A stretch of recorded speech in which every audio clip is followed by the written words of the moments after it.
আসসালামু আলাইকুম ওরহমতুল্লাহি ওবারাকাতু।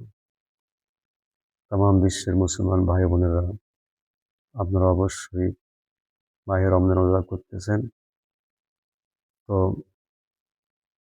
লাইলাতুল কদরের রাত, এটা হলো খুবই গুরুত্বপূর্ণ রাত।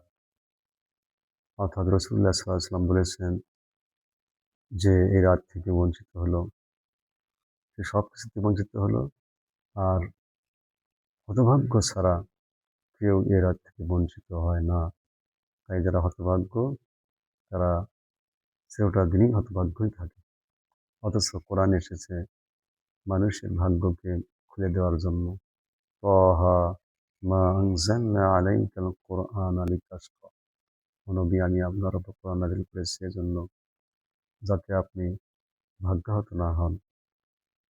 কোরআন পেয়েও আপনি ভাগ্যহত হবেন, এজন্য আমি কোরআন নাযিল করি নাই।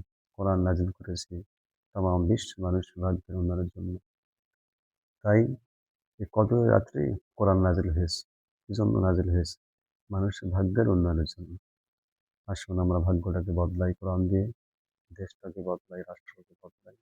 আসসালামু আলাইকুম ওয়া রাহমাতুল্লাহি ওয়া বারাকাতুহু।